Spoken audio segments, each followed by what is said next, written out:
where Jerry's a chicken.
Ladies and gentlemen, please welcome Andrew House.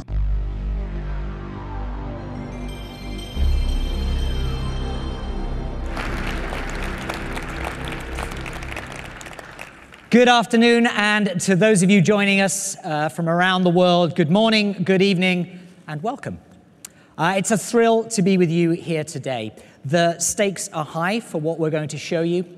Today marks a moment of truth and a bold step forward for PlayStation as a company, as creators and innovators, and as industry leaders. At Sony, we've always talked about our entire portfolio of technology and content, blockbuster titles, and successful entertainment franchises. Today, we'll show you how we're strengthening the PlayStation ecosystem through hardware, software, and network capabilities that, when unified, create truly magical experiences that can only be found in our world. We'll show you how we're making access to our content and experiences, social interactions and titles vastly more simplified and streamlined. And we'll show you the many ways in which the living room is no longer the center of the PlayStation ecosystem, the gamer is. With the gamer as the focal point for our efforts, we've created a platform attuned to consumers' changing behaviors and an evolving sense of play. Ease of access, regardless of location or device, has been an absolute priority. With mobility and the ability to share content and experiences becoming an increasingly important part of the gaming experience, connectivity between devices and the ease with which they connect has been essential to meeting the demands of today's casual or core gamer. Our vision for the future is consumer-centric, developer-inspired, and characterized by an unwavering commitment to phenomenal play experiences. These experiences can happen on a console or a handheld device, and we're meeting the demand for mobility with the most powerful handheld gaming system ever created, PlayStation Vita. In fact, the operating system and chipset inside PlayStation Vita is so powerful, we think it could bring significant value to gamers' living room experiences. We know the potential for expanding PlayStation Vita to the living room is real and promises to deliver amazing gameplay and multimedia. We'll be talking more about this exciting initiative later this year, but it's safe to say that we'll continue to unlock PlayStation Vita's potential. We're also focused on expanding the world of PlayStation content to smartphones and tablets via PlayStation Mobile. We've strengthened the PlayStation Network to offer more groundbreaking indie titles such as Unfinished Swan and the critically acclaimed Journey. And we're bringing more convenience and value to our gamers through programs such as Instant Game Collection and Day One Digital. Every facet of PlayStation will continue to become more powerful, and as you'll see today, remains at the heart of every new innovation we create. While our Sony heritage has long been defined by superb engineering and technology unleashed via powerful hardware, we also knew success would rely not only on a package of next-generation technologies, but on reconceptualizing how the next-generation gamer would want to play. While we once had changed the gaming landscape, now the consumer was changing us. From mobility to multi-format play to greater community engagement, as well as platforms designed to enable access to entertainment, social media, and more, the demands for a new platform were clear. Conversations with the wildly talented and ambitious minds found within the developer community helped us understand what would define the new and the next for them. We painted a picture of the future that would revolutionize not just the console, but would have implications across our entire portfolio of products. Our immersion into the gaming experience at every touch point resulted in a renewed passion for play and keen insight into the demands any new platform would have to meet to be relevant and extraordinary. Today, we will give you a glimpse into the future of play, a reimagination of the gaming experience that has been developer-led, consumer-inspired, and powerfully and thoughtfully engineered by Sony Computer Entertainment. It's designed to make accessing the content gamers love easier than ever. It's conceived as the most personalized gaming experience available today. It is, consistent with our heritage in gaming, delivering the most powerful platform ever. It is simple and adaptive with socially enriched content. Expect worlds to come alive with greater fidelity and intensity than ever before. Expect the best franchises to be even better. And expect powerful opportunities to connect and play and stay informed even when away from the primary console. This is the foundation of our next generation platform, PlayStation 4.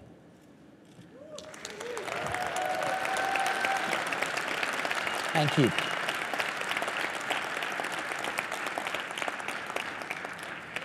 We believe that PlayStation 4 represents a significant shift from thinking of PlayStation as merely a box or a console to thinking of PlayStation as a leading authority on play. For gamers around the world, PlayStation is the best place to play. PlayStation 4 will unleash imaginations to create next-generation experiences that surpass gamers' wildest expectations, while also allowing developers to explore new business models that offer more flexibility, including episodic and free-to-play. Today, we are revealing the genesis of an expanding idea about the future of play, an idea with enough vision to lead the ever-changing landscape, and an idea founded on the conviction that we must give gamers the kinds of multi-dimensional experiences they not only expect, but quite frankly, deserve. Over the next couple of hours, we're going to show you what the new PS4 is capable of, what innovations it is bringing to gamers, and what central ideas and principles drove its development. You'll meet the minds who form the creative soul of the gaming community, who are pushing the boundaries of play. One of those great minds is the gentleman I'm about to introduce. At the age of 17, he joined Atari, and by age 20 had his first major design success with the arcade game Marble Madness. Future successes were many. He worked with Sega on Sonic the Hedgehog, served as president of Universal Interactive Studios, and was part of the creative team on such blockbusters as Crash Bandicoot, Jak and Daxter, and Ratchet & Clank. Now, as our lead system architect on the PlayStation 4, he has been able to harness the engineering prowess of Sony Computer Entertainment with deep developer insight to create a next-generation platform that sets a new industry standard. It is my great pleasure to introduce lead system architect Mark Cerny.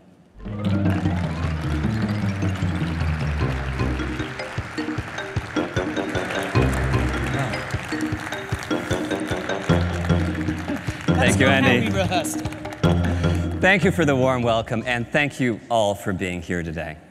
As Andy mentioned, my role on the development of the next generation platform started about 5 years ago. At that time, we began to look at how the console architecture could free developers from painful technological limitations and enable them to create the game experiences that they'd always been dreaming of making. We also looked at how the whole PlayStation ecosystem could be evolved as well to allow the player to take a dynamic, preference-driven path through the world of content. So when we started this process, it was the early days of the PlayStation 3, which is to say, at a time of great transition in technology and how we use it. Every major console, all the way from the Atari 2600, which was the dominant console when I started in games some 30-something years ago, all the way up through the PlayStation 2, had pretty much been a single-purpose device. Insert the cartridge, the CD, the DVD, power it on, play your game. That's all they did, and that was fine. That was the world we lived in then. But at the time of the launch of the PlayStation 3, all of that was in flux. The world was becoming a connected place, and a single device was now expected to provide a range of services and applications. Now, PS3 has done pretty well in these respects. It's the top platform for Netflix. But as a console designed before this revolution hit, there are limits to the functionality that it can provide in this new world. In addition, since the launch of PlayStation 3, we've seen a proliferation in the number and variety of devices that people own and interact with. With so many platforms to support, much less value is found today in exotic technologies such as blast processing or a supercomputer on a chip. I'm proud of what we accomplished with Cell on PlayStation 3, but at the same time, the need to radically customize technology can interfere with the design innovation that's so central to game creation. So for PlayStation 4, while we knew that the core performance of the console would be vital to its success, the cross-disciplinary team that we assembled had several additional goals.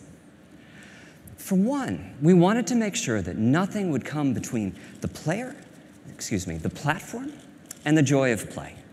When I think back to the launch of the PS1, there was a real fun factor that was an intrinsic part of the PlayStation DNA. The whole world was our audience, and we had a remarkable time evangelizing the message that gaming was fun. We also wanted to be sure that the system architecture could fluidly connect the player to a larger world of experiences and provide easy access to everything PlayStation has to offer across the console and mobile spaces and the PlayStation Network.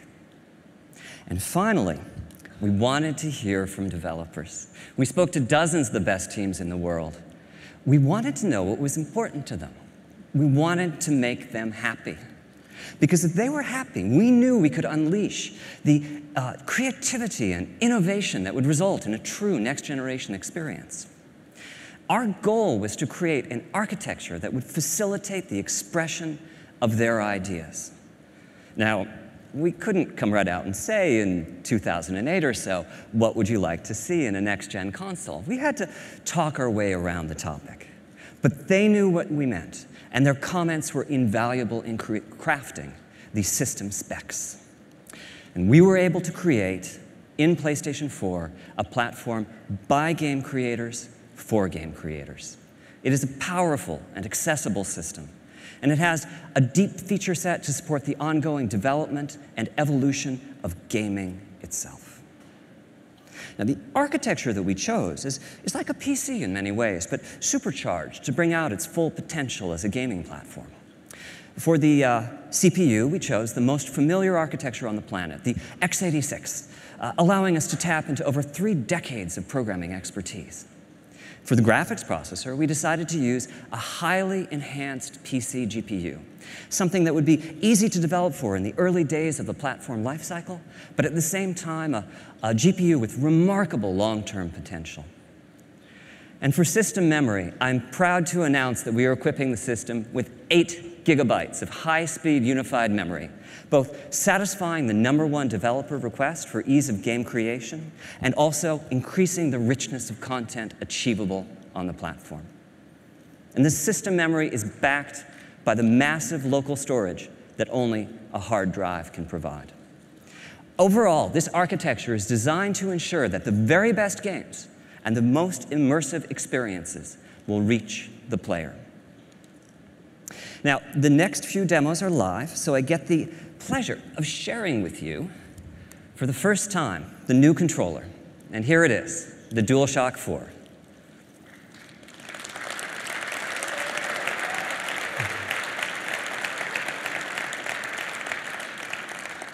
Thank you. So, during the development of the DualShock 4, we worked with key partners in the development community to enhance the feel of the joystick and the trigger buttons. The result is a much tighter sense of control over in-game actions. We also took this as an opportunity to enhance the rumble capabilities and reduce the controller latency. And finally, we added a few new features. A touchpad as a new form of input, a share button and a headphone jack to enhance social interactions, and a light pad as a light bar as a simpler, more friendly way to identify players. And this new controller was designed in tandem with a second peripheral, a stereo camera that can sense the depth of the environment in front of it and track the 3D position of the controller via its light bar. Now, this first live demo shows the payoff from the augmented PC architecture. This is Unreal Engine 4 from Epic, running in real time on prototype hardware. There's some very sophisticated technology here, GPU-accelerated particle systems and realistic transmissive materials with substantial subsurface scattering. And this is all running in real time. I can look around as the animation plays using the touchpad input. Not only do we have the power to drive this level of application, but we also have, in PlayStation 4, an extraordinarily easy conversion path from the PC world. Now, as to how we accomplish this, PlayStation 4 is centered around a powerful APU that combines 8 CPU cores with a state-of-the-art GPU with almost 2 teraflops of computational performance. Putting CPU and GPU on the same die gives them streamlined access to a common pool of memory. And with PlayStation 4, we're taking an unprecedented step. For system memory, we're using GDDR5, the type of memory typically reserved for top-of-the-line, high-end graphics cards. This gives us 176 gigabytes per second of bandwidth and provides a further boost to the GPU performance. Now, earlier I said we were using a highly enhanced PC GPU. Principally, we've modified the GPU to make compute easier, which is to say, we've made it practical to use the GPU as a general-purpose computational device. This next live demo is a million-object physics simulation from Havok. This is primarily running on the GPU, not the CPU. Tasks that can fully occupy the CPU cores will be achievable using just a fraction of the PlayStation 4 GPU. Overall, our goal has been to architect the system so as to support a breadth of experiences. I'm really looking forward to seeing how the development community will choose to use this tool that we've provided for them. Truth is, I'm making a game too. In my case, I'm focusing on that joy of play I remember so well from the early PlayStation days. So here's a quick look at the title I'm directing.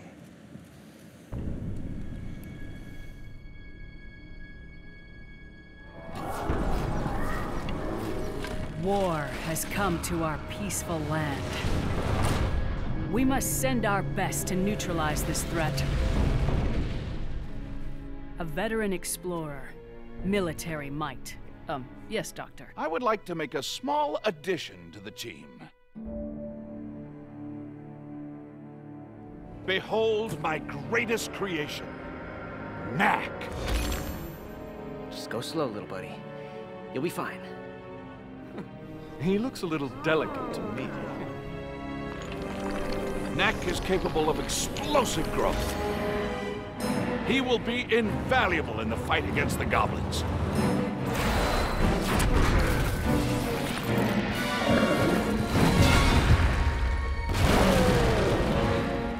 Knack, you're no human. Why do you work for them?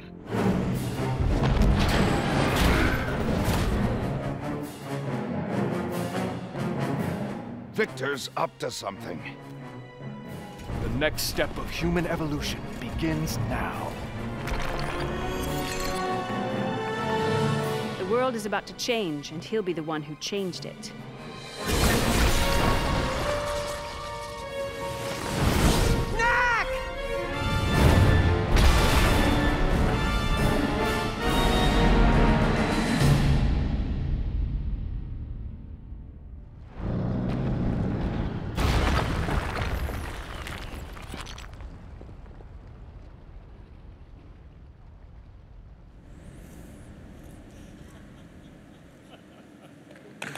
Thank you.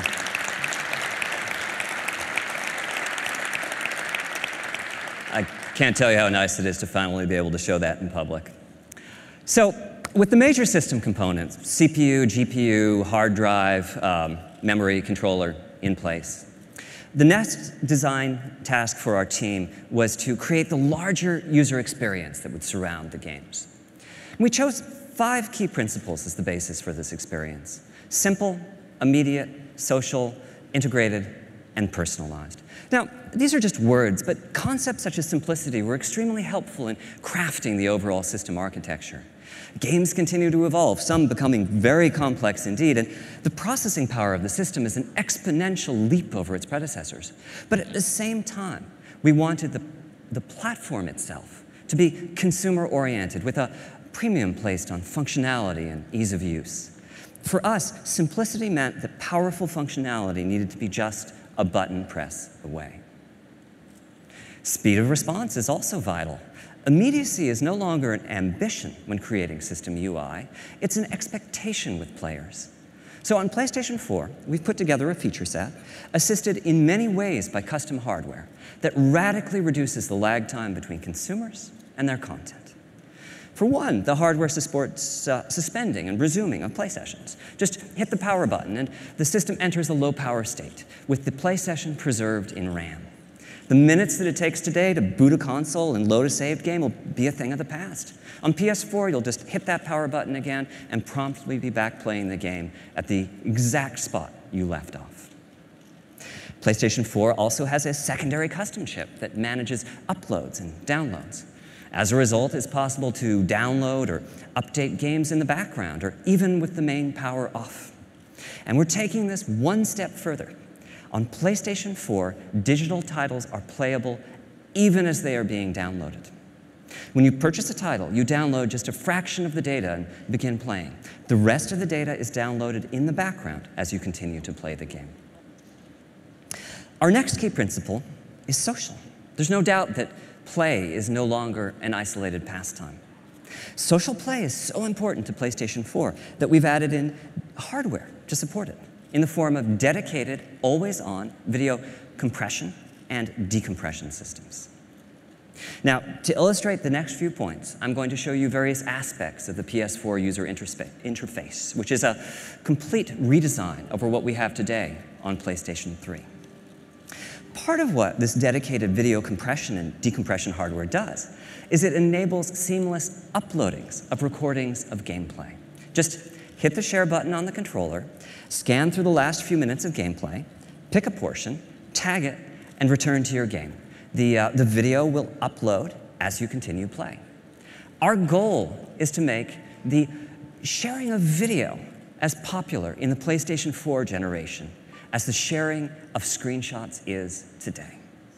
And this same hardware enhances visibility of gameplay. You can browse live game video of what your friends are doing at that exact moment, or spectate the gameplay of a famous person within your gaming universe. You can even see that your friend is in trouble and reach out through the network to take over the controller and assist them through some difficult portion of the game. And on PlayStation 4, we are transitioning to a friends network based on real-world friends. We'll keep around the alias and the icon used in today's multiplayer matches. These are great to have when anonymity is important, but most of the new social dimension to PlayStation 4 will be interacting with friends using real names and profile pictures, most likely seeded from your existing social network. And this social network isn't visible only from within the console UI.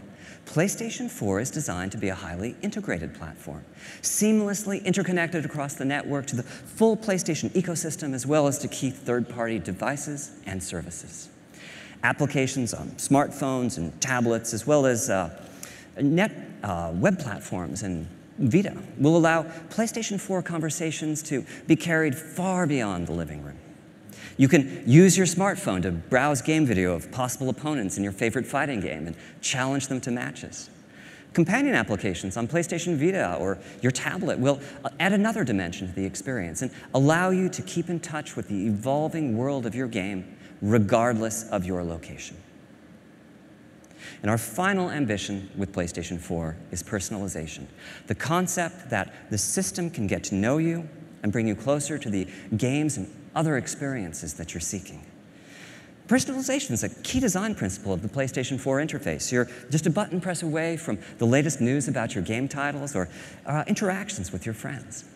But as the system learns your likes and dislikes, we can take this a step further. You'll discover content preloaded and ready to go on your console by your favorite creator or in your favorite genre. Our long-term vision is to reduce download times of digital titles to 0. If we know enough about you to predict the next game you'll purchase, then that game can be loaded and ready to go before you even click the buy button. So, in conclusion, an informed system architecture was fundamental to the creation of PlayStation 4. It is and always has been our goal to deliver play that is deeply satisfying. And in order to do that, we knew we would need to design to the dreams and ambitions of the developers who create the content that game players crave. And we knew that these game players would expect ease of access, simplicity, and control over their content and their experiences, and that a successful new platform would need to not only meet, but also exceed their expectations. We've therefore taken a deeply consumer-focused and developer-centric approach to the design of the PlayStation 4, resulting in gaming experiences that evolve and ensuring that PlayStation continues to offer the best place to play. As a developer and creator, and certainly as a gamer, I'm thrilled about the vast potential of the PS4 to empower new and even more compelling game experiences. And that's the end of my section of today's presentation. Thank you very much for your time.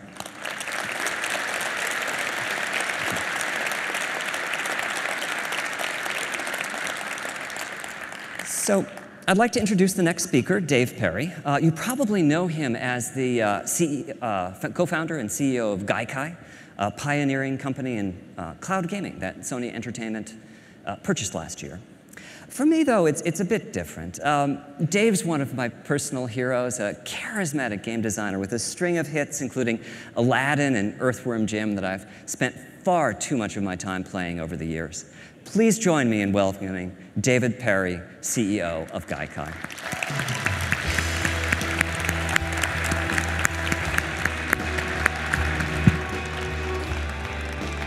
Hey, thanks, Mark. It's truly an honor to be here with everyone in the room and the millions watching live around the world. I can't tell you how excited the Gaikai team and I are to be working on the PlayStation 4 platform. They're actually back at our office watching live through the internet right now, so hi everyone. As Mark mentioned, I've proudly spent nearly all of my life playing and creating video games. We all remember powering up our first PlayStation and the adrenaline rush that followed. It wasn't just a piece of hardware that gave us the goosebumps. It was knowing that the PlayStation would be delivering new experiences that pushed the gaming forward into completely new territories. And that's precisely what we're doing with PlayStation 4 and the PlayStation Network, integrated with our Gaikai technology. PlayStation 4 is an incredible platform, and it's imperative that the PlayStation Network delivers a connected experience that is equally incredible and delivers on the vision of the PlayStation 4. With the network, you'll fight together, you'll become champions together, and you'll conquer the world together. The gamer is at the center of the PlayStation Network, so every decision that we're making for the network is scrutinized to ensure that it delivers on what gamers want most out of their entertainment experiences. What we're creating is the fastest, most powerful network for gaming in the world. The PlayStation Network will get to know you by understanding your personal preferences and the preferences of your community, and turns this knowledge into useful information that will help to enhance future gameplay. So like when your friends purchase a new game, you'll know immediately so you can join into the action. And with the Gaikai Cloud technology, our goal is to make free exploration possible for virtually any PlayStation 4 game in the PlayStation Store. So imagine you're in the store, you're checking out the latest titles, and you see something that catches your eye. No problem. You can simply press the X button to hop in and start playing the game. Now in the past, not all games were available, and the ones that were had to be kind of the light version, where they had been edited down so that they could be downloaded reasonably quickly. With Gaikai in the PlayStation Store, you'll be able to instantly experience anything that you want. I've always liked that concept of try it for free, share it if you like it, and pay only for the games that you fall in love with. So now we're changing the rules when it comes to social gaming. By putting social at the core of PlayStation 4 experiences, we can layer in new features meaningful to gamers. We've partnered with some of the biggest and most influential social networks in the world, including Facebook and Ustream, to bring gamers' friends into games like never before. Social networks such as Facebook are obviously critical to how we stay in touch with our friends and current events around the world. But they don't know your PlayStation gaming history and all your preferences, nor those of your friends. They don't know if you're a Journey expert or if you've collected up every platinum in the Uncharted series. So by combining the PlayStation 4, the PlayStation Network, and these social platforms, our vision is to create the first social gaming network with meaning. And this network will be dedicated, just to be clear, to games. So as you know, spectating has become very popular in our industry because it lets gamers learn tricks and tips from the best players in the world.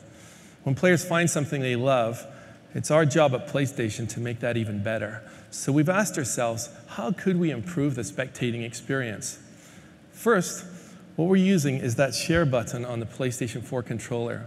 With that one button, you can broadcast from your game live, 100% real time, to your friends. It's an incredible innovation and something that has never been possible on console before. And we could have stopped there, but we kept pushing. So we're making it so that your friends can actually look over your shoulder virtually and interact with you while you're playing. And if you allow them, your friends can also post comments to your screen. You can solicit support from them, or you can just trash talk with them, and you can even be inside a different game. But wouldn't it be cool if you were stuck in a difficult level, like you just can't work out how to get through that door?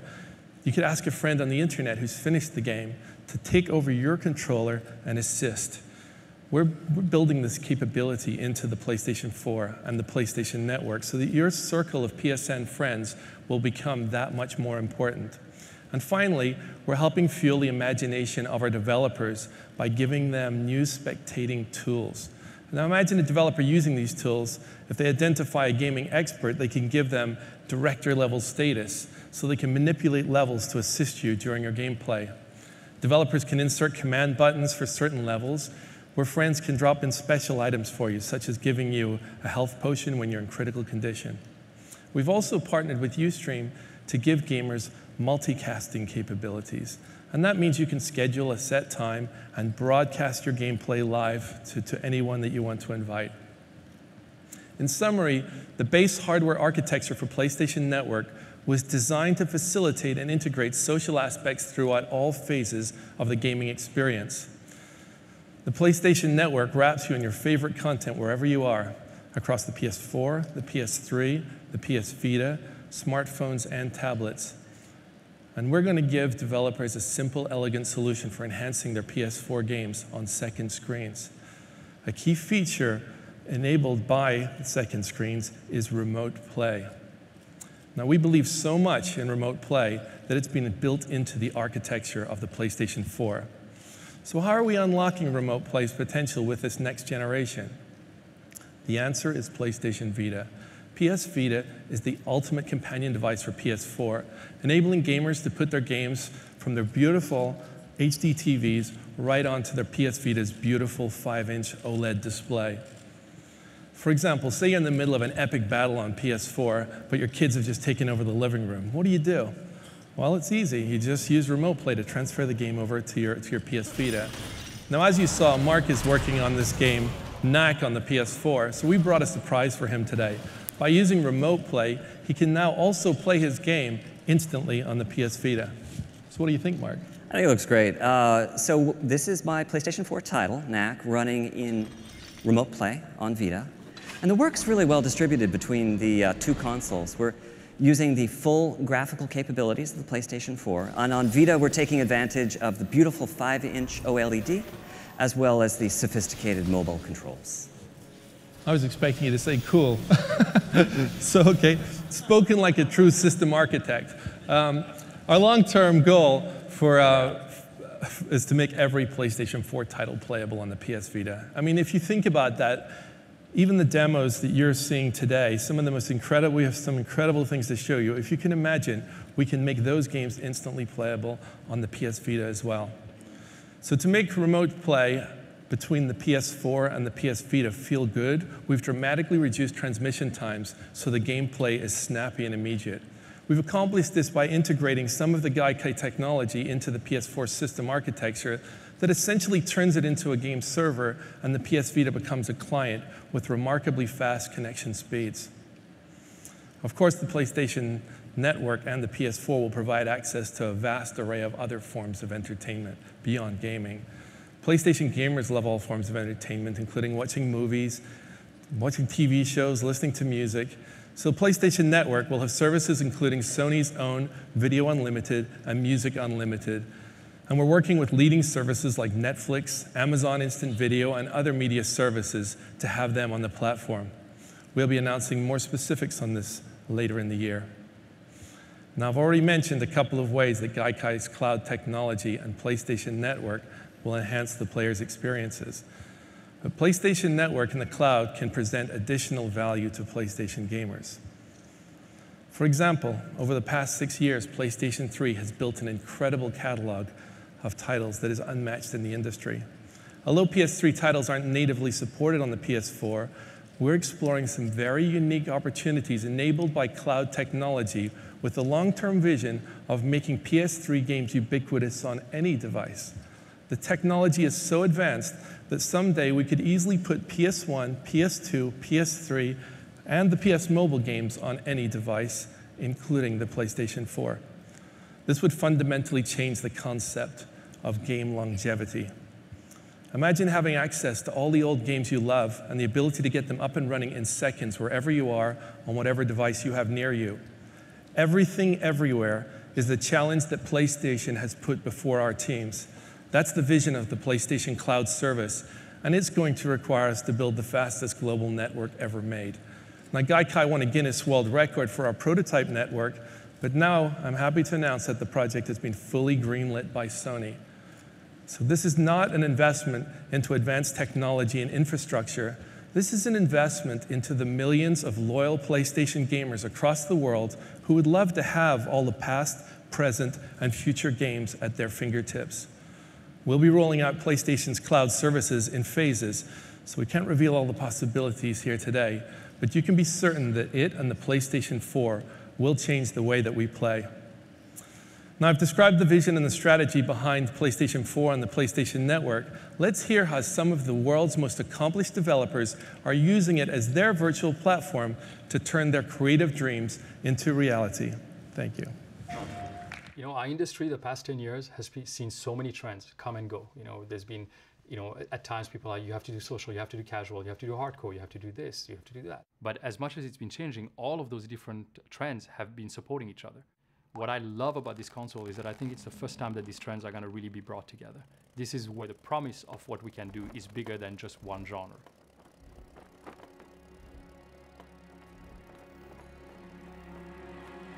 This time, Sony came around to us and they came to our office and they said, here's what we're thinking. What are you guys thinking? What have you been held back by? And what would you do if you didn't have any technical limitations? That they gave us the possibility to provide feedback and to adapt based on the feedback they received from developers was, for me, a very important message. All these developers had a hand in actually helping form what the PlayStation 4 would eventually turn out to be.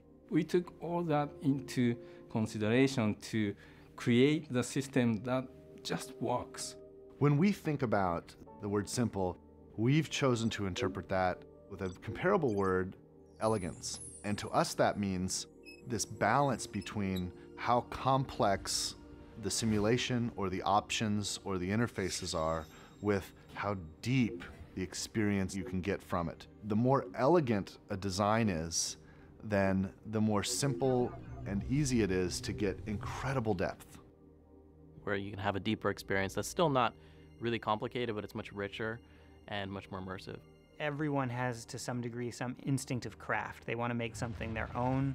They want to make it a representation of themselves to other people who know them. Through personalization, there can be a relationship between the kind of content that I'm interested in and how the options are presented to me. So this system actually is very much aware of the player and what's going on in the room at any given point. So for example, when I go to the PlayStation Store, right now I see advertisements and commercials for a lot of games that I'm frankly not interested in. Having a good way to present you the games that you're interested in is very important for us. If we want everyone to be engaged in gaming and love it and understand it, we just got to make it easy for everyone to get into that and not waste everyone's time. That doesn't involve 3 minutes of boot up and disc shuffling and sort of all of these things that are just like a nuisance between the impulse to play a game. So immediacy becomes an important goal. I want to make the decision to experience something or to access something, and I want it right now. There isn't any more waiting time, there isn't any more startup. I literally walk in, pick up the controller, hit the start button, it just goes. It's a huge win for gamers. You're able to download the first bit of a game and start playing it before the next 20 gigs downloads. One button press away, and you get what you want. Historically, console games have been very much like lived in a tower. You go to your living room, you have that experience there, and that's where it happens, and then like you leave your living room and then you have the rest of your life. Looking ahead, integrated gaming experiences will follow you everywhere that you go. The entire world has changed in the way you can interact with many devices wherever you are at any time of day. So there'll be some window into that entertainment experience that's accessible through your phone or your PC or a portable gaming device. The many different devices that you use are seamlessly integrated to create your PS4 experience very seamless. There was a time when the shared experience meant that your friend sat next to you on the couch. Now that we can basically project that across the globe. Offering them opportunities to interact with each other, while they're playing the game, but also outside of the game. The new big feature that we have on this controller is the appearance of the share button. The share button allows you to record any gameplay and create a video or a screenshot and share it instantly. Whenever they want to share an epic moment, they can just press that button. Before you had to make a video, edit the video, upload the video, and now we're going to make this so easy for people to just like press the share button and off it goes. It's going to bring opportunities to engage players with the game and with each other like we've never done before. One of the neat things about next generation hardware is there's always kind of this mystery. What is the actual ceiling of this thing? What is the potential? How far are we going to be able to push it? The possibilities have just blown open in a way that in previous generations it never had. This is what PlayStation is about. It's about innovation and it's about new ideas. PlayStation 4というのは、非常にプレーンなシステムですから、真っ白なキャンバスみたいなもので、すごくクリエイターにとって腕の振るいようがあるんですね。全ては、クリエイターが何を、そのキャンバスに書き込むか、が全てなんですね。Because at the end of the day, everybody does like that. Everybody does want to see new, amazing things. For me, the three words that would recap would be immersive, magical, simplicity, ultimate play. The game entertainment machine. It's coming soon. It's a connected world. It's the PlayStation. Ladies and gentlemen, from Worldwide Studios, please welcome Michael Denny.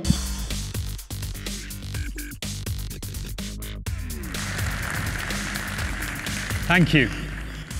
So as you've heard from Mark and Dave, and as you've just seen in the video, there are a lot of very happy game developers out there right now, which is fantastic, because the future of PlayStation is about great games, inspiring new experiences from the imaginations of the world's best creators.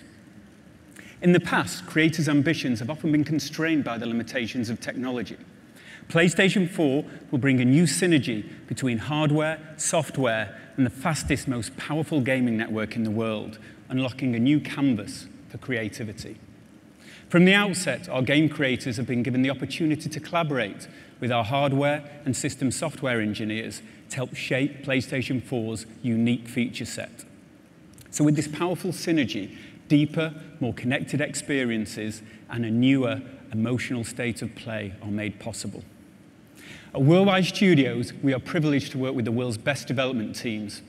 And whether working on new IP or reinventing existing franchises, PlayStation 4 has ignited their creativity to build exclusive new experiences that until now they could only have dreamt of. So, I guess what a lot of you have been waiting for, let's take an early look at some of their work. Please welcome on stage the Managing Director and co-founder of Guerrilla Games, Herman Hulse.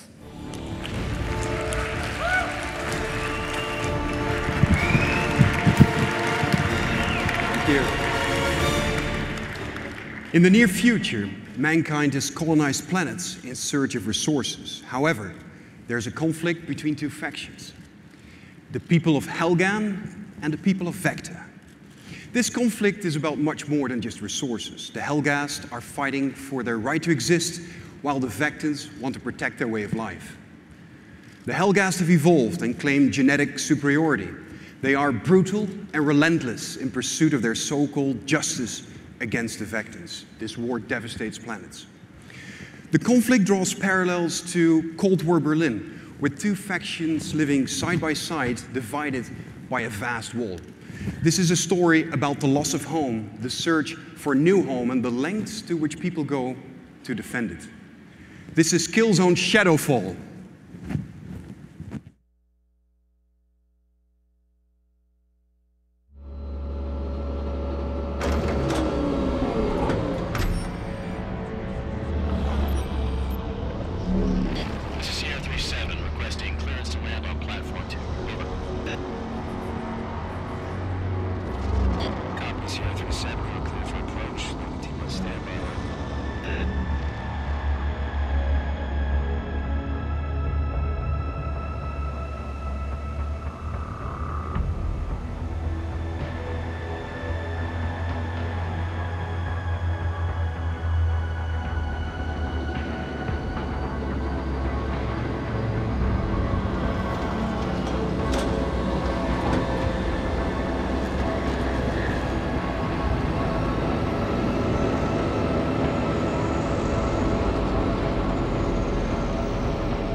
Traffic passing through here today.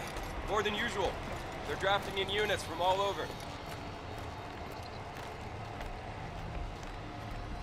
It's the waiting around that messes with your head. Guess now you're here, things start moving, huh? Nobody gets through without... Back up! Back up! Let him through! This way, sir.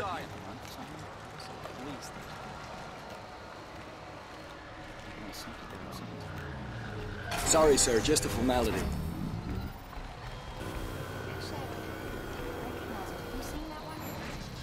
Okay, clear. Please proceed.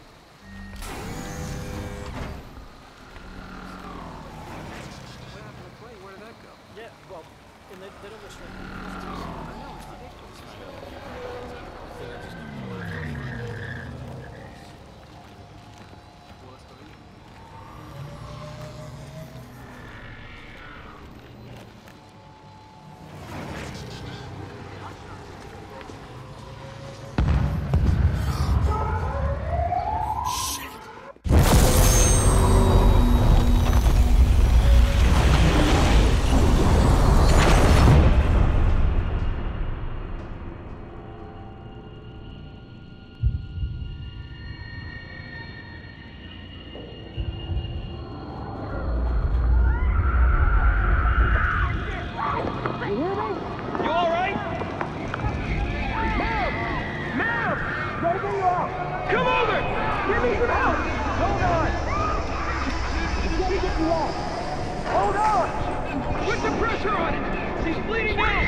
Sinclair! Get those AA guns offline!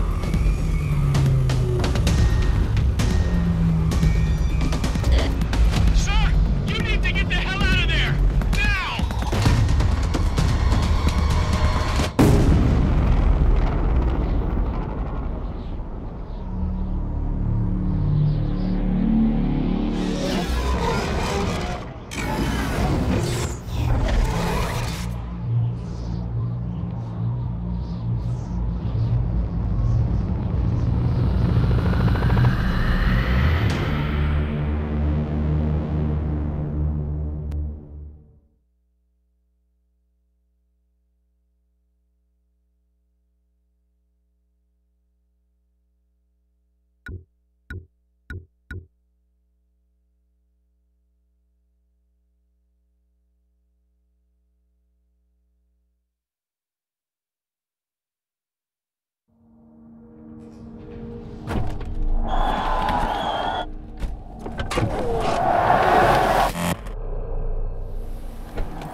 Good evening, everyone.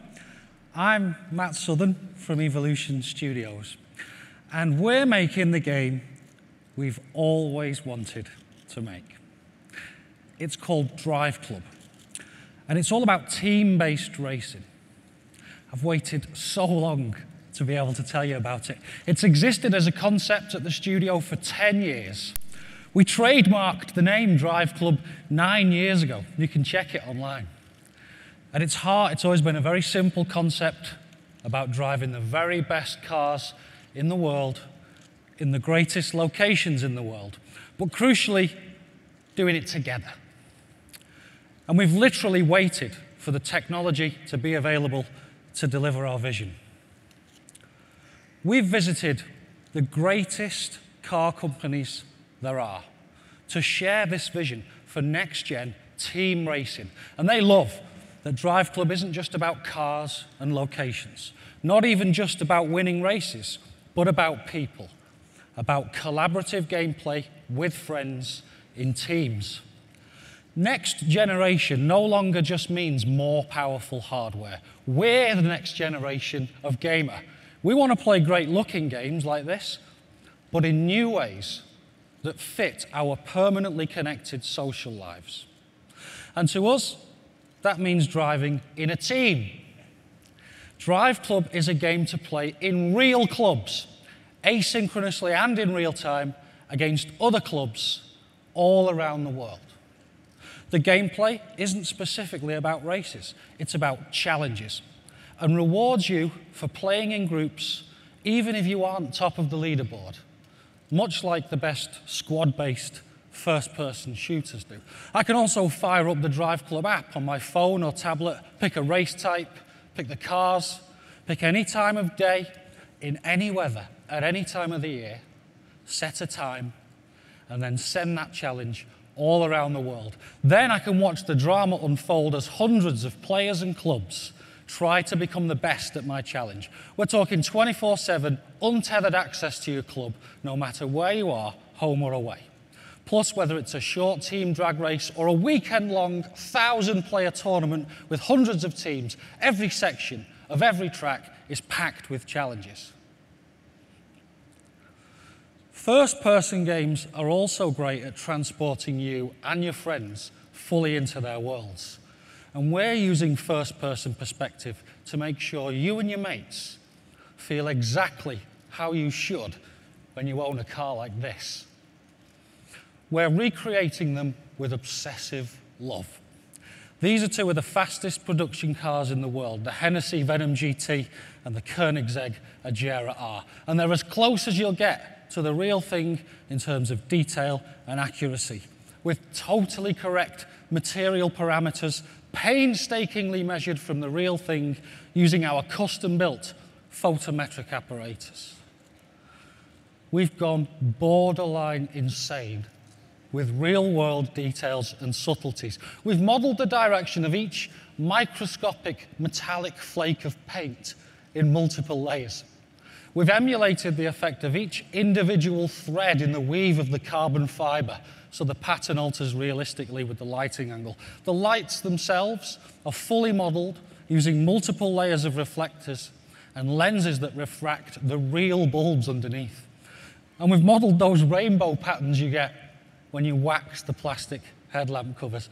Even the suede and carpet have a fiber direction map, causing them to reflect light differently when they've been brushed or touched. In fact, let's climb into a car now. This isn't cockpit view. This is true first-person racing. The exquisite feeling of opening the door, breathing in the experience,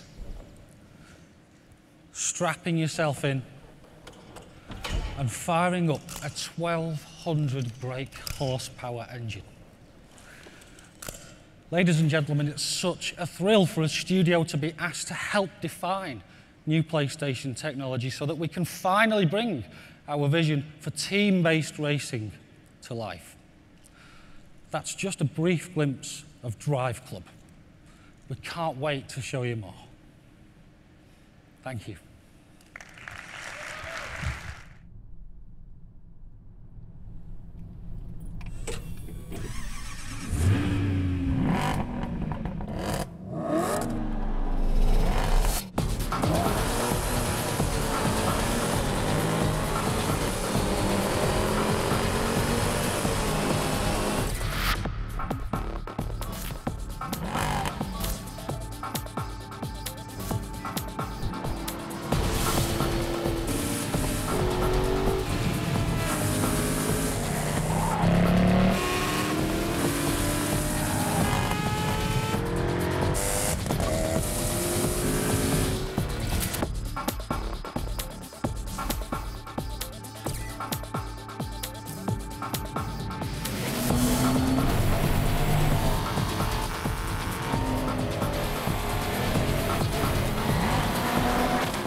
In 1999, I took part in a political rally and got tear gassed by the cops.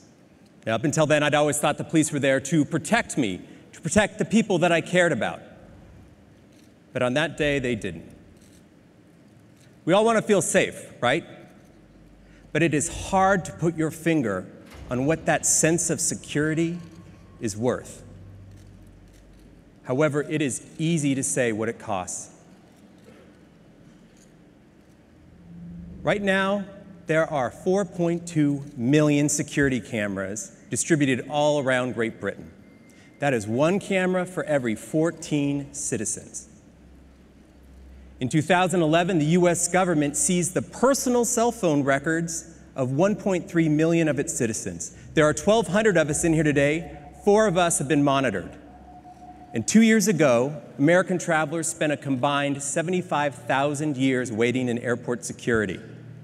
You add that all up, that is 1,000 lifetimes lost in line in just 1 year. Our security comes at a high price. Our freedom.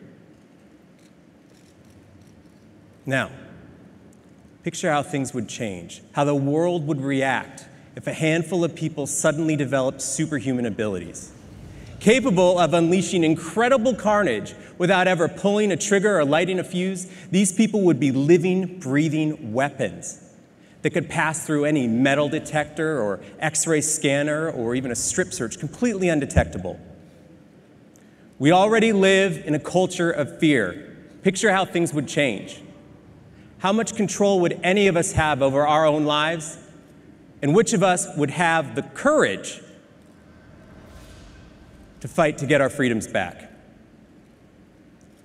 I'm Nate Fox, here to introduce to you Sucker Punch's latest game, exclusive for the PlayStation 4.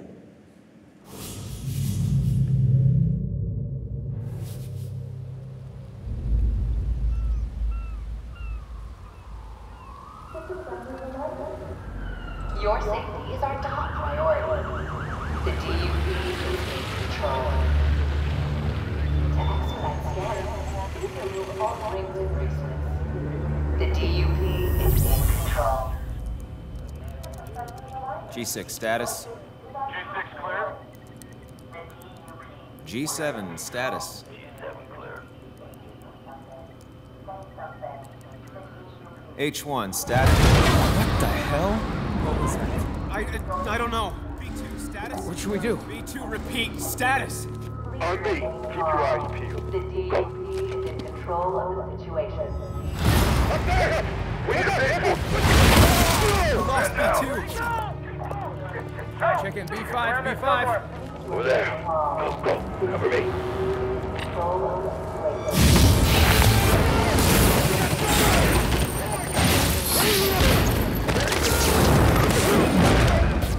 I want him alive. Stop right there! On the ground! Now! The DUP is in control of the situation.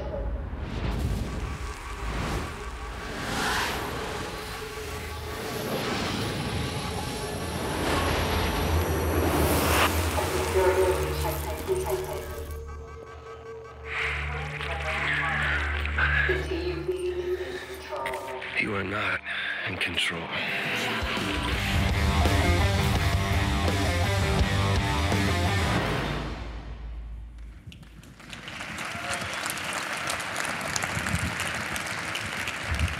Thanks, Nate. And I'm pretty sure he's just won the backstage suite for the coolest game introduction of the night there. And thanks to all the guys for introducing 3 already amazing-looking games that not only look fantastic, but allow a depth of gameplay that will take our players to a new level of immersion. PlayStation has always been proud to offer the best gameplay experiences. Now, often that means deeper and more intense versions of experiences that we know we already love. But sometimes best can mean things that are surprising, things that don't always fit, things that can help us pioneer new ways to play and embrace the unexpected. PlayStation will always be a leader in encouraging creators to push the boundaries, from supporting smaller indies with their highly innovative and sometimes left-field ideas, to supporting more established teams in their quest to take creative risks that other publishers simply won't take. In the next few minutes, we would like to take you on an adventure into the imaginations of 3 amazing creators who continue to inspire us with their unique visions. The first comes from one of the world's most acclaimed independent developers. PlayStation remains steadfast in our support for the indie development community. By offering self-publishing on PlayStation Network, we'll continue to provide the most open console to enable smaller developers to easily bring their breakthrough titles to PlayStation gamers. So please join me in welcoming on stage the creator of the captivating and critically acclaimed Braid, to introduce his team's latest creation that will debut on PlayStation 4, Jonathan Blow.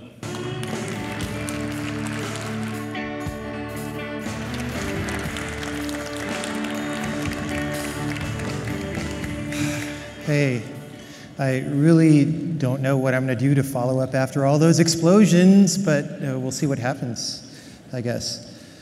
Anyway, due to the success of Braid, we've managed to found a new small development studio, and we've been working on our new game, which is called The Witness, for 3.5 years now. It's a game where you explore a mysterious abandoned island and solve the puzzles that you find there.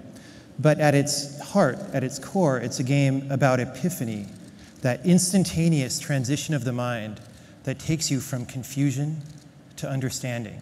You know, one minute your situation seems impossible, you have no idea what the solution to your problem would even look like. And then the next minute you see everything. It's all very simple and clear. And you wonder how you couldn't have seen this solution before. You know, a lot of games have these kind of little aha moments in them. But in The Witness, we take this aha substance and distill it into a concentrated form. And in doing so, we make design decisions the opposite way that most games would. The Witness takes place in an open world, so you can go wherever you want to at any time. But whereas most games in open worlds try to make their worlds as big as possible, so you'll be impressed by the sheer scale of the endeavor. In The Witness, we're trying to make the world as compact as possible, so that you have a very dense experience that makes the best use of your time. Wherever you're standing in this open world, there are 3 or 4 different destinations with completely different themes within 20 seconds of walking from where you are. New, interesting things around every corner, and everything in the world is carefully placed, and everything is where it is for a reason. A lot of games try to pad their playtime so that they seem long, but in this game, we work very, very hard to cut anything that's redundant. There's no filler. Now, it's a puzzle game, but the puzzles aren't just arbitrary. They don't exist just to be puzzles for you to solve. Every puzzle has an idea inside it, and on the design side, we work very, very hard to communicate in a nonverbal way the essence of each idea. Now, even with this focus on compactness, we've managed to put together a game with 25 hours of gameplay, of unique puzzles, every one bringing you something different. And in the release window, the PlayStation 4 will be the only console that The Witness is on. Now, it's a game that happens really all in your mind, much more so than on the screen anyway. But nevertheless, tonight we've put together our first official trailer, which I'll show you now. Let's roll the clip.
Thanks, Jonathan. Wonderful stuff.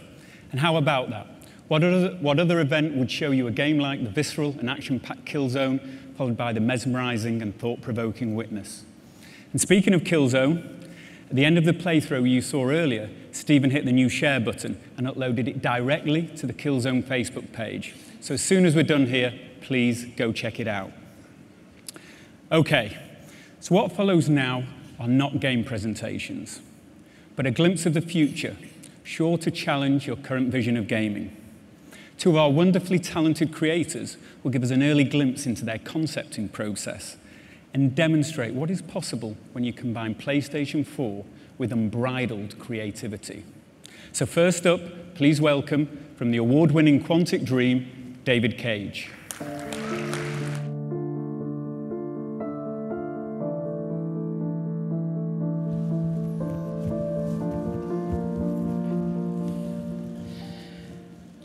When people ask me, what is the feature you want the most on future hardware platforms?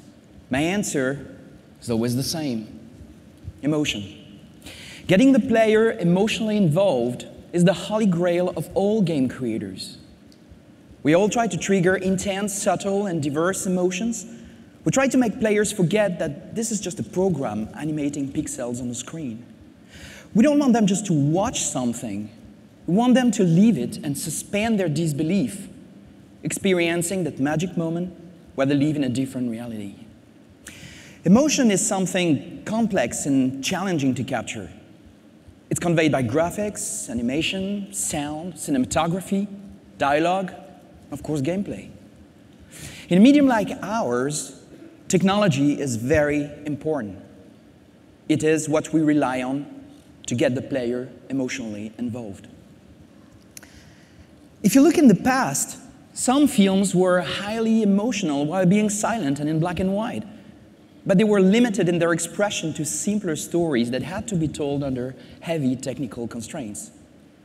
Actors had to exaggerate their moves to convey their emotions, cameras could hardly move, and lighting as well as photography were barely concepts at the time. Cinema really became what it is today when technology evolved enough to let movie directors and actors create the subtle emotions they wanted on screen. Eventually, they developed sound, color, lighting, and higher resolution formats, and suddenly, the audience could see in the eyes of the actors when they were lying or when they were about to cry. Pantomimes were not necessary anymore because the most subtle nuances of emotions could be seen on screen.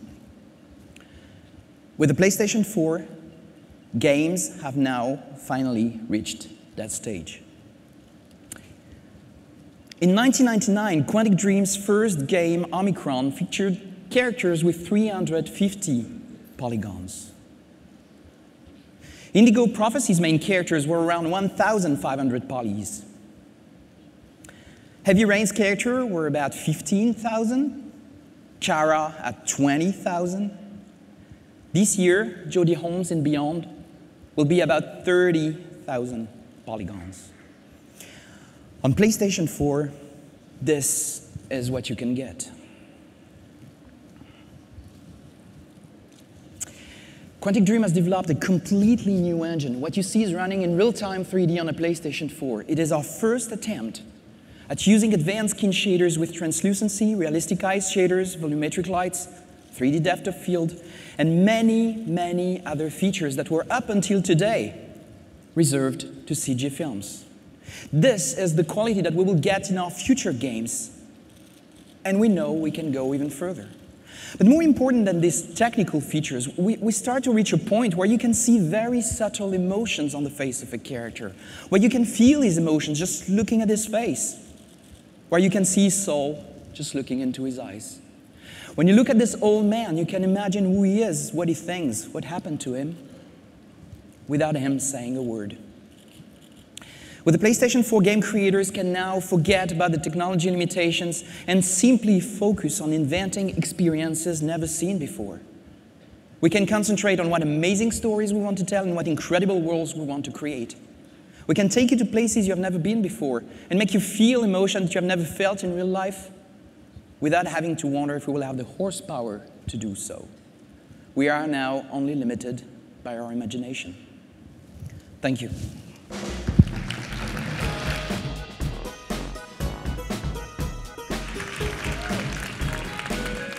Wow, David, please can I have a copy of that skin shader? But I mean, seriously, it's just amazing to be able to get that emotion in the eyes. It's really hard.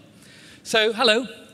I'm Alex Evans from Media Molecule, and Michael asked us to just give a little insight into our creative process over the last few years at our studio.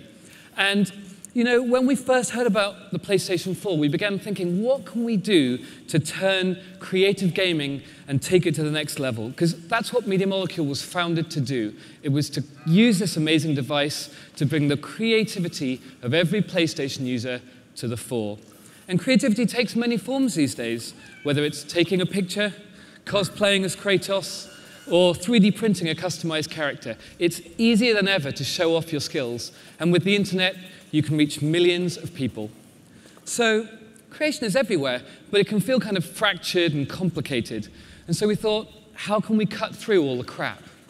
And we realized there's a simple way of thinking about all of this. What we wanted to do was let you record your dreams. Think about that for a second. Record your dreams. You see, the PlayStation 4 for us at Media Molecule should be the creative console. It's the place you go to be inspired. It's the place you go to experience other people's dreams or to make your own. It's the place you go to create. And the only question for us was how. When we looked at how people create digitally, especially in 3D, things just haven't changed in the last 5 or 10 years. As a graphics programmer, vertices, textures, UV mapping, they've been the bane of my life and the artists I work with for many years. I call it the tyranny of the polygon. And so we asked ourselves, how could PlayStation 4 change this? How could the insane power per dollar that only a next-gen console deliver, how can we sweep away the techie mess? How can we redefine digital making and overcome the tyranny of the polygon? So we've done 2 years of research into this, from motion capture to stereo cameras to advanced user interfaces, touch interfaces. Basically, we tried everything, and it got more and more complicated, more and more space age. It just did not feel like recording dreams at all. And then we discovered that the single most powerful, accurate, and precise tool for 3D creation was right under our noses. It was the Move controller.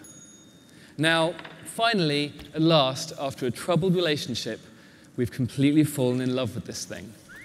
Dear Move controller, I'm sorry it's taken us so long to realize this, but we're going to marry you with the power of the PlayStation 4. We are going to revolutionize making. You're great.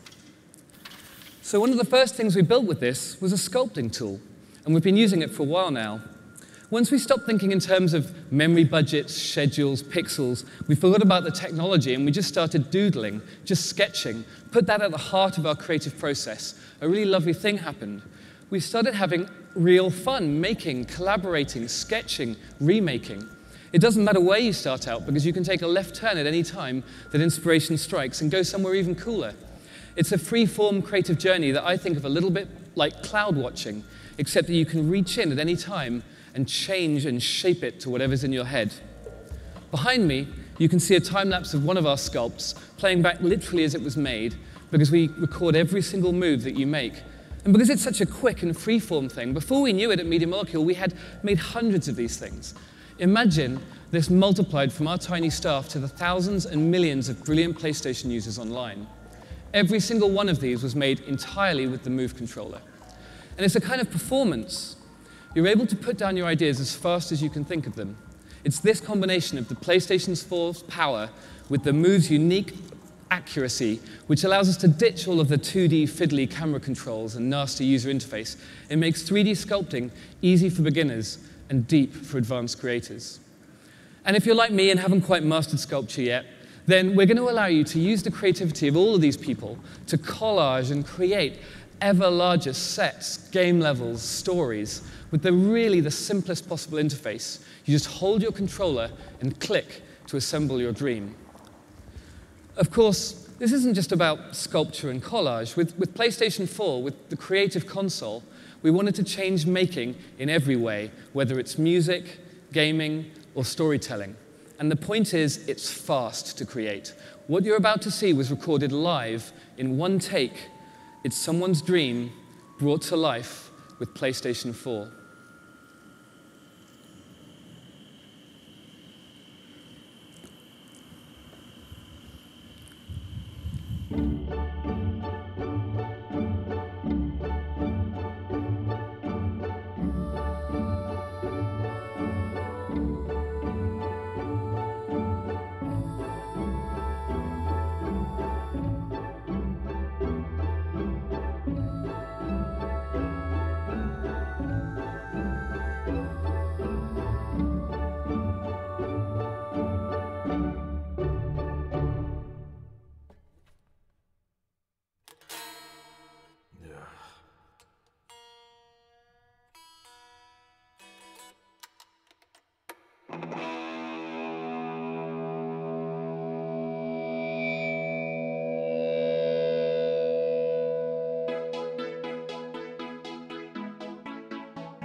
How do you follow that? Thanks very much, Alex. Although we've only shown glimpses of these new exclusive titles and some creative explorations being developed for PlayStation 4, I think you'll agree that our Worldwide Studios team and the indie community is pushing the boundaries into how games look, feel, and interact. Of course, the development teams that comprise Worldwide Studios aren't the only ones focusing their efforts on PlayStation 4. We have long-standing relationships going back to the original PlayStation with some of the most iconic and influential developers in the world. And I'm proud to announce that virtually every major third-party partner across North America, Europe, Japan, and Asia will support PlayStation 4. Today, we'll be sharing with you some amazing new titles, but we're just scratching the surface of the full roster that we'll show throughout the year. To help demonstrate this point, please join me in welcoming our first guest, Yoshinori Ono from Capcom.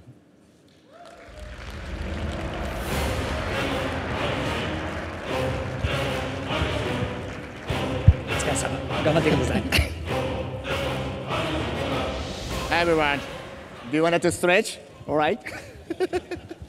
So, I'm not talking about Street Fighter today. So, good morning, good evening, everyone. So, and good morning, those in Japan. I have really been looking forward to tonight's presentation. You have no idea how badly I wanted to tweet about it, but I persevered. It feels good to finally be able to talk about this stuff. I hope you are eager to listen as well. This event is being streamed to Japan as we speak. So we will be conducting this presentation in both Japanese and English. 日本の皆さん、おはようございます。これから日本語で僕がプレゼンテーションをさせていただきます。カプコンは今までのタイトル、テクノロジーの進化、これはプレイステーションと一緒に歴史を歩んできたと言っても過言ではありません。Capcom's technology and the games themselves have changed a great deal over the years, keeping pace with PlayStation's evolving technology and business style. PlayStation 1の時代、我々は 2D アニメーションからバイオハザードというタイトルで 3D に大きく変革のテクノロジーをしてきました。The technology of the original PlayStation allowed us to move beyond the 2D sprites to which we'd grown accustomed and break new ground with IPs such as Resident Evil. PlayStation 2の時代、DVD-ROM という新しいビジネススタイル、そしてエモーションエンジンという新しいグラフィックエンジンを我々は手に入れて、新しい IP、鬼武者シリーズとデビルメイクライを作り出してきました。The DVD-ROM technology and the emotion engine brought to us by the PlayStation 2 allowed us to create visually stunning titles that took advantage of newly developed graphical engines. Titles such as the Onimusha series and Devil May Cry would not have been possible without the technology that the PS2 brought to the table. そして PSP の時代です。今まで家庭用でしかできなかった経験を外に持ち運ぶ、そしてネットワークにつなぐ、この形で我々はモンスターハンターシリーズを生み出してきました。The PSP allowed us, for the first time, to take our PlayStation experience out of the living room and into the world, using communication technology to bring such experiences like the Monster Hunter series to life. 2D アニメーションのシンボルであったストリートファイターシリーズ、そして恐怖体験のシンボルであったバイオハザードシリーズ、これを今の時代にしっかりと蘇らしたのも PlayStation 3の技術があったからだと思っています。The most gorgeous 2D art the Street Fighter series could muster upon its rebirth. The progression and evolution of the Resident Evil series and the utter fear that it instills, all this immersion, all these fantastic effects, we owe it to the PlayStation 3 format. 我々はこの PlayStation 4の時代、新しい時代へ走ってみたいと思っています。And now here we are, with the announcement of the PlayStation 4, we are proud to help usher in a new era of entertainment. 我々は今まで MT フレームワークというエンジンを使って開発をし続けてきました。We've been hard at work developing a new engine suited to the PlayStation 4 and its power, the next evolutionary step from our MT framework engine. PlayStation 4、この新しいビジネススタイル、そして新しいグラフィックエンジンに対応する新しいエンジン作りを今進めています。We continue to refine this engine to ensure that it takes advantage of the incredible technology, power, and business style that the PlayStation 4 embodies. このエンジンコードネームパンタレイは新しいテクノロジー、そしてそのテクノロジーを使うツール、そして新しいゲームデザインに対応するべくただいま目下開発中です。This new engine, codenamed Panto Ray, by taking advantage of current technology and providing the tools necessary to harness it will allow us to take game design in entirely new directions. 本日はこのパンタレーの上で動いている新しい IP、そしてPlayStation 4の上で実際動いている映像を今日は皆さんにお届けしたいと思います。I'd like to show you a little something. It represents a new IP running on the PlayStation 4 using the Panta-Ray engine.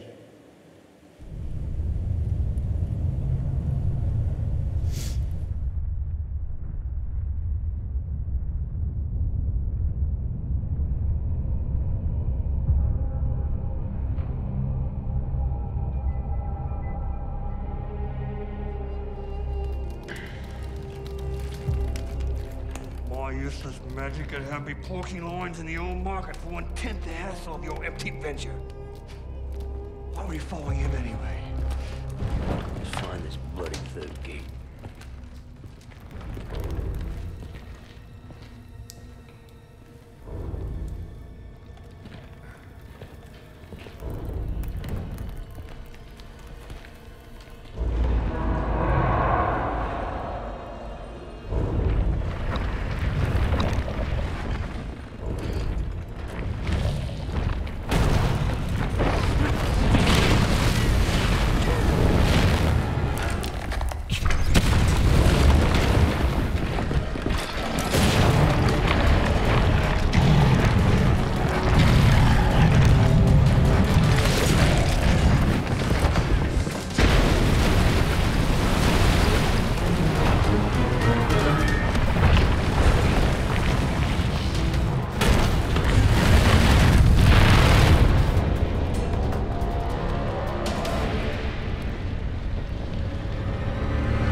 Harvard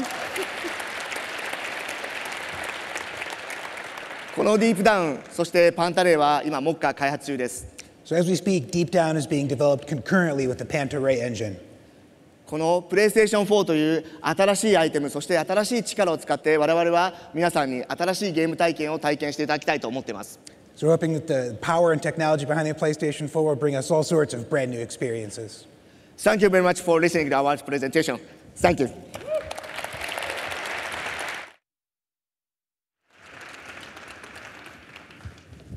Thanks very much, Ono-san. Domo. Arigatou gozaimashita. Footage looks remarkable and brand new IP. We're really excited by what Capcom has in the works for PlayStation 4, and we'll be sharing more later this year. Square Enix is another major partner developing for PlayStation 4. As you know, our relationship with Square Enix dates back 16 years to when Final Fantasy VII appeared on the original PlayStation.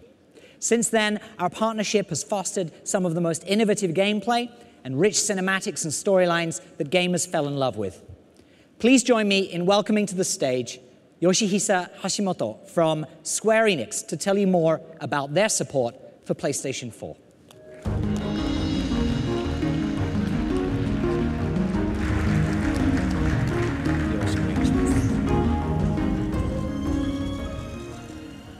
Hi everyone, good evening.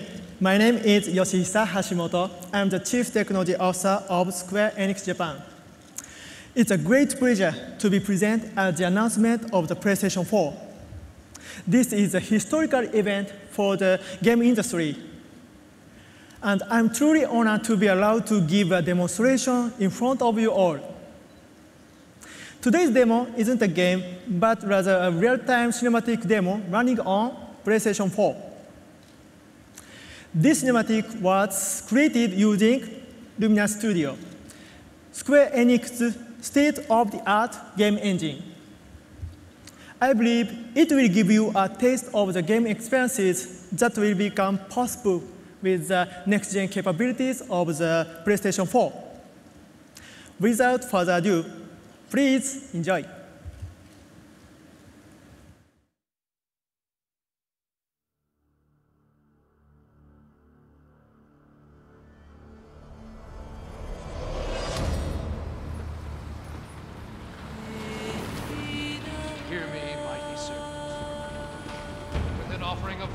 darkness, do I invoke the ancient pact of binding.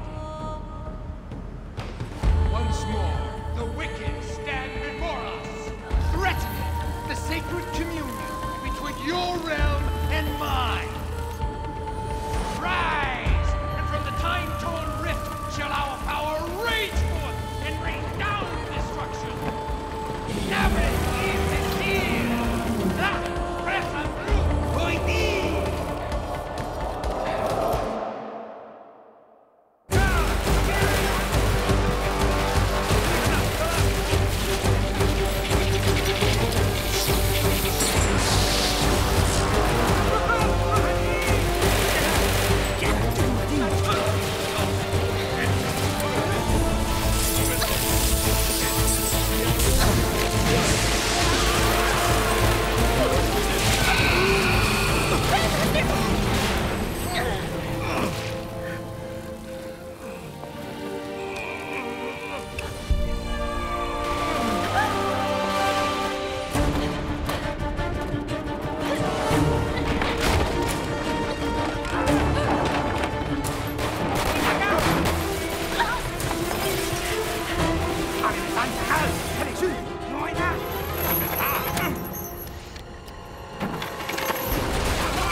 Thank you. Thank you.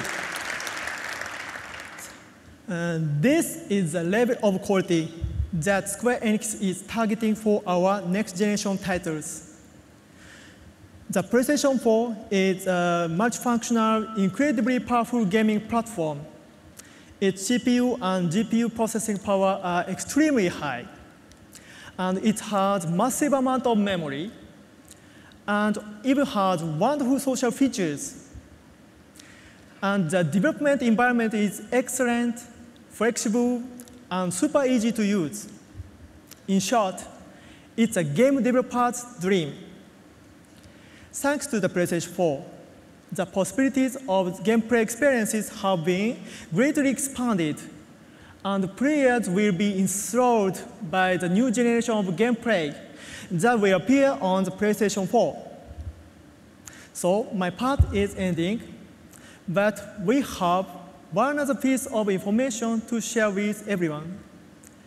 I'll give the floor to the other Hashimoto to tell you about it.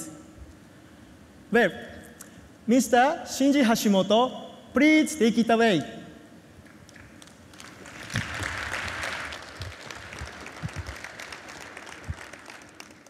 Good morning, good afternoon, good evening, everyone. My name is Shinji Hashimoto. I am the brand director for Final Fantasy at Square Enix. I am not brothers with your sister. Okay, today, I just have one thing to say. On the occasion of this presentation by Yoshihisa of the Luminous engine, and the announcement of the PlayStation 4 from Sony Computer Entertainment, I would also like to announce that we are preparing for development of a Final Fantasy title. Please be excited for E3 this year. Thank you so much. Thank you so much. See you soon. Bye.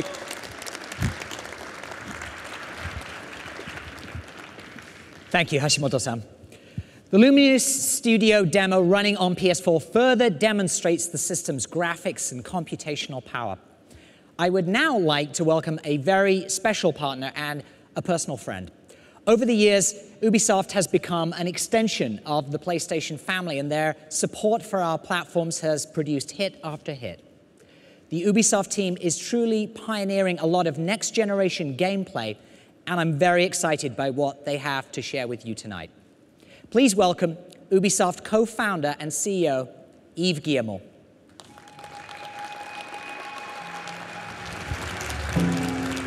Thank you. At E3 last year, I asked you all a question. Who really controls our cities, our information, and our lives?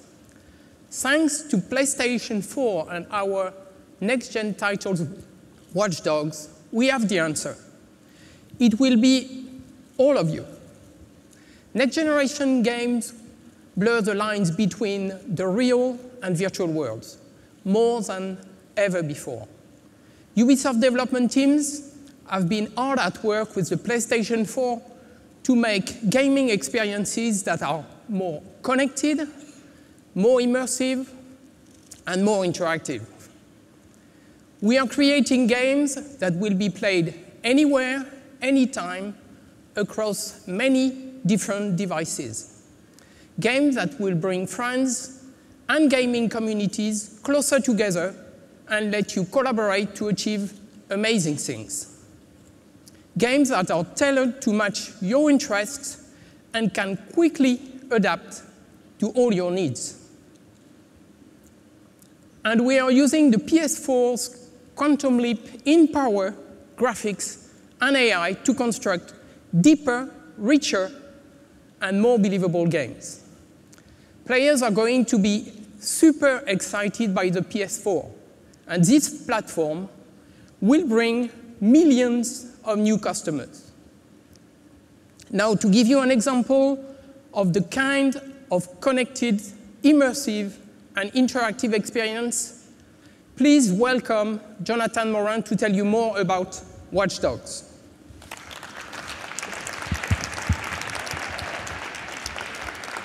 Thank you very much, Yves. Hello, everyone. Finally back on stage to talk about Watch Dogs. Hyperconnectivity have changed us. It started with computers, mobile devices, and then we all got one of these. Everything about me and the ones I love are on this phone. Now, what's the next step? Smart cities. A system that manages entire cities to solve complex problems. Traffic jams, war against crime, power management. In Watch Dogs, you're going to control all of it. We've shown this at last year, E3.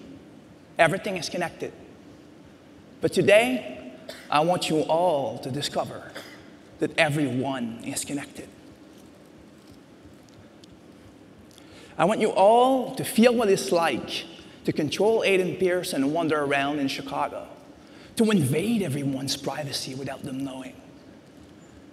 You're all about to discover that once you can tap into anyone's lives, anything can happen dynamically in front of you. So you're now going to enjoy a full-blown new live demo that will show you that exploring an open world has never been so engaging. So thanks to Nick to perform for you tonight. Enjoy.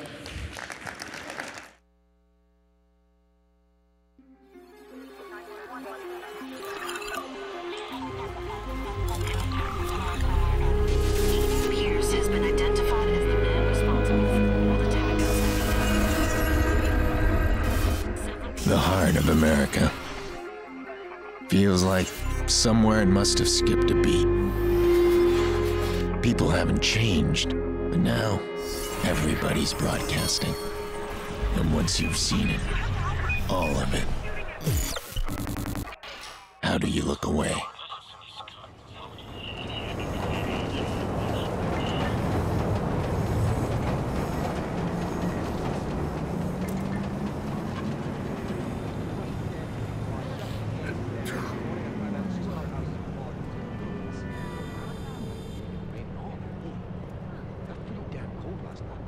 Yeah, no kidding. Drops once more, I'm gonna have a hot.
I want to talk to you.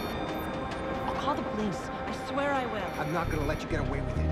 Don't touch me. I'm warning you. You don't get to ignore me. Let me go. You think you're so special, huh? Oh, don't. Oh. Fuck off! Leave me alone!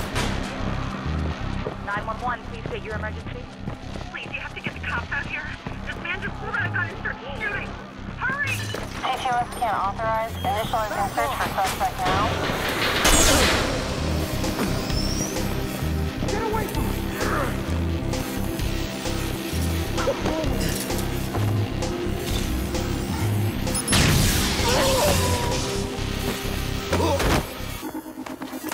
Put out an all-call squad. We're on the suspect. Over. Police, hands on your head!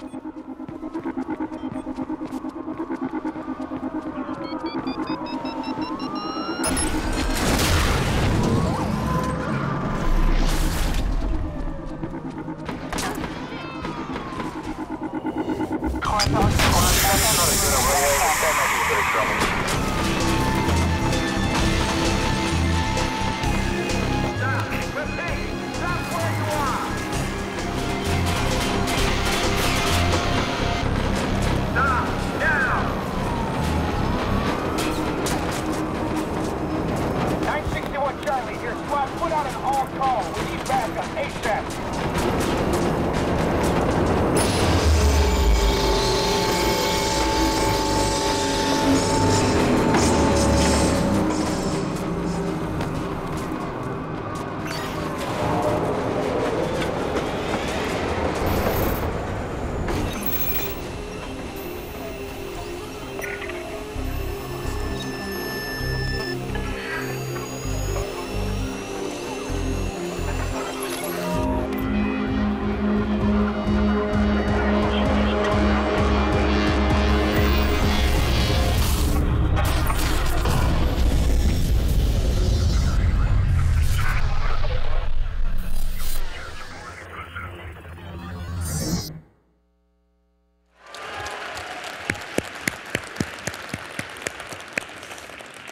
Thanks, Jonathan and Eve.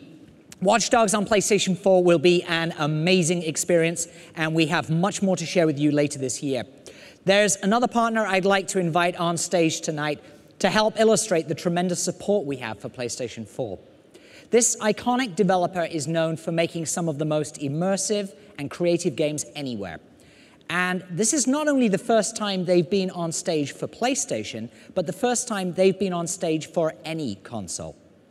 It's my pleasure to introduce Senior Vice President of Story and Franchise Development from Blizzard Entertainment, Chris Metzen.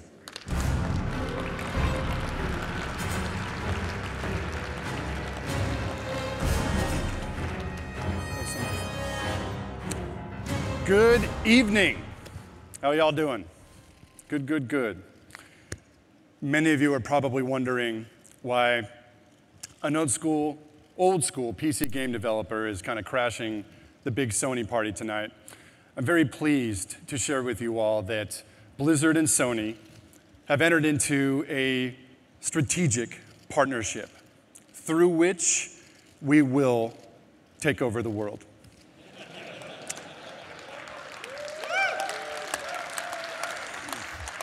Oh, if it were that easy. One of the things that people don't really know about Blizzard is that we actually got our start as a console game development shop. We cut our teeth on making games like Lost Vikings, Rock and Roll Racing, Blackthorn. Thank you. Old school. You could say that console game development really is just in our blood. We're very, very passionate about it. And all these years, we've really played on the PC side of the street. We have held a deep desire to get back into the mix and to bring console players, some of the home-cooked, imagination and adventure that we love to develop. The trick was always going to be how? How do we do it? We spent a lot of time thinking about which of our franchises, could translate to console. Which, if any, of our game products could make the jump while still maintaining their accessibility, their playability, their ease of use. We know, in partnership with Sony, that we have our game. So I'm very pleased tonight to announce the game that Blizzard Entertainment will be bringing to the PlayStation 4.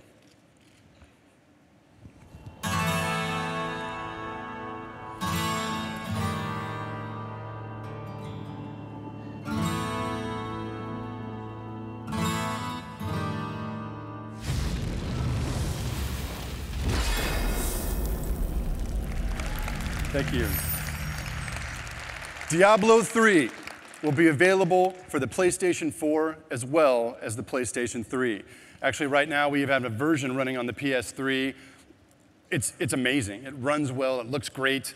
We have painstakingly optimized our control schemes, anywhere from the entire user interface of the inventory system to player customization, even direct control over your player avatar. So, if some of you have played on the PC side, you're not mashing your mouse into your desk. Diablo 3 has really never been easier to play. One of the really fun things about this version of the game is we've developed a 4-player co-op mode that's full screen. You can kind of sidestep all of the split screen shenanigans. If one of the group decides to run back to town, it's just kind of a smooth, seamless play. You can play with your 3 best friends on a couch. It was kind of one of our standby lines. One couch to rule them all. To try and, one way or another, translate some of our gameplay experience from perhaps your home office to the living room. So we thought that would be very, very cool. Coming up, I think in the coming months, we're going to formally debut the game. We're going to have some video. We're going to have playable demos of the thing. We're going to answer all of your questions, I believe, at PAX East. So keep your eyes and ears open for that. We can't wait to show you how this thing looks. It's just been amazing to watch it come together. So I guess I'll keep it short and sweet. I thank you all for your time. We're very excited about this product. We're very excited about our partnership with Sony and what the future has in store for us. Hopefully that's world domination. So again, thanks guys. We appreciate the time being here and just to be here for this amazing event tonight. The PlayStation 4 is looking killer. We hope to see you all adventuring across the darkened fields of Tristram very soon. So thanks again, guys. Have a great night.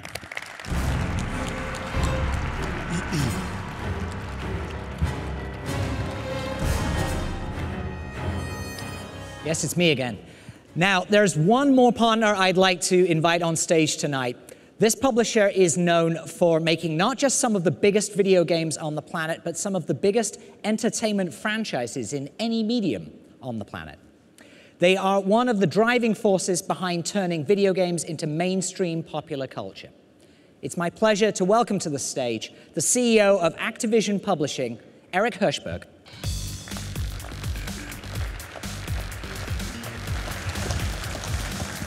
Thanks, Andy.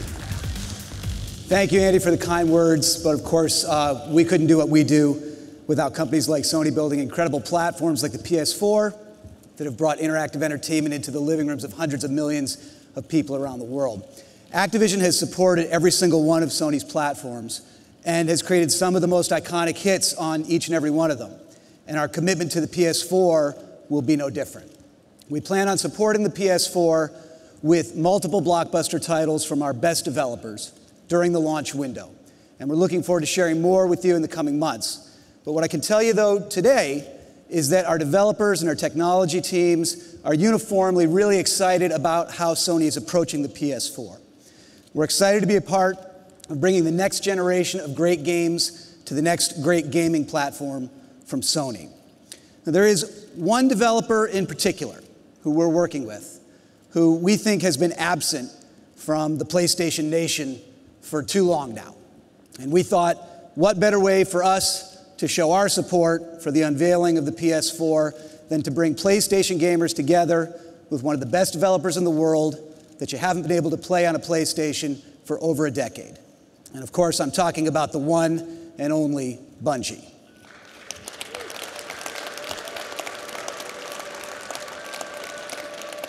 Last week in Seattle, we gave the world its first glimpse into our ambitious 10-year project together called Destiny. And Jason Jones, the visionary developer, co-founder of Bungie, and project director of Destiny, wanted to say a few words about why he's excited to bring Destiny to the PS4 and also to unveil a few more glimpses of in-engine footage here tonight for the first time. Take a look. Hey everybody, it's great to be here. I want to tell you a little bit about what Bungie's been doing for the last few years. After Halo, we ask ourselves the question, what next? What's worth doing? When you have a studio with this much talent, what do you point it at? How could we take a genre that we know and love so well, the first-person shooter, and turn it on its head again? And our answer is Destiny. Bungie's next great FPS. In Destiny, we've created a fantastic new universe for players to explore, full of mystery and adventure. We've built a persistent online world where players grow and customize their characters. And we focused from the beginning, not just on the great competitive experience that players demand from a shooter, but to make sure that playing Destiny cooperatively with your friends was going to blow your mind. Destiny is going to be amazing on PlayStation 4. It's a great piece of gear. And we can't wait to see what PlayStation fans do when they set foot in our world for the first time.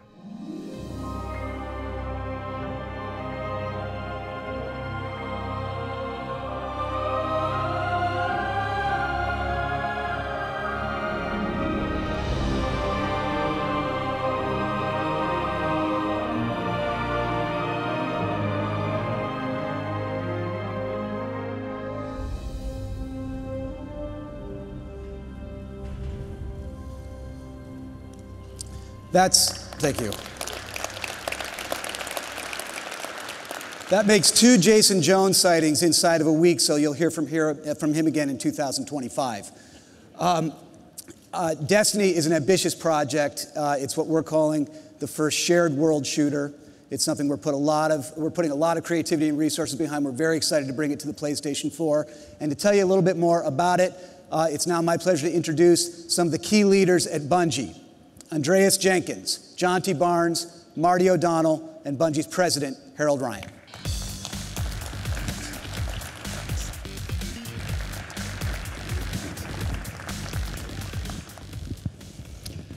Hello, PlayStation Nation. When Bungie became independent, we were really excited about bringing our games to a bigger audience. Our partnership with Activision, and now Sony, will allow us to do just that. Destiny is an ambitious and innovative game. It's a perfect fit for the PlayStation 4. Like the PlayStation 4, Destiny is an online, connected experience. Like the PlayStation 4, Destiny lets you access the content you love from multiple devices. And like the PlayStation 4, Destiny is designed to entertain you for years to come. We're proud to announce today that at the launch of Destiny, both the PS4 and the PS3 versions will be available. And even better, we'll be creating exclusive, playable content just for the PlayStation community. We look forward to sharing more details with you in the coming months. And from all of us at Bungie, thank you very much.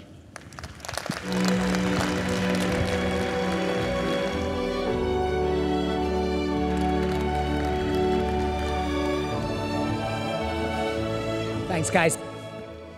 Needless to say, we're ecstatic to bring Destiny and exclusive content to the PlayStation 4, and we know the Bungie fans will love it. To all of you who have joined us today, whether in the room or via live stream, thank you so much for being here. The arrival of PlayStation 4 presents an enormous opportunity to dramatically evolve the gameplay experience. From intensified power to enhanced social capabilities, to bigger, better, and more immersive gameplay, and a simple adaptive interface, we believe PlayStation 4 proves that we have more to offer than ever before. We look forward to continuing the conversation and demonstrating why PlayStation is the best place to play. Thank you very much for your time, and good night.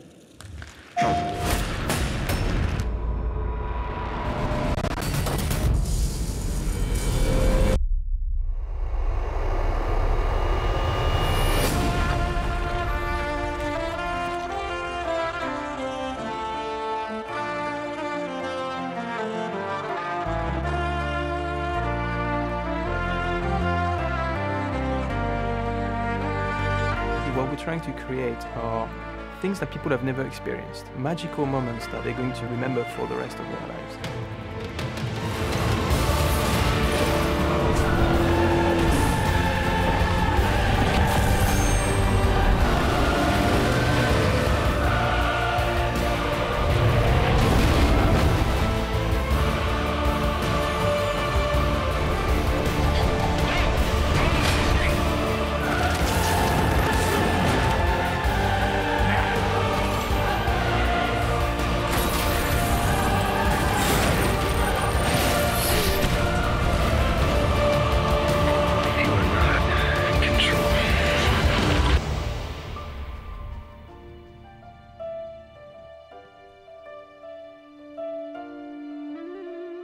I would like to make a small addition to the team.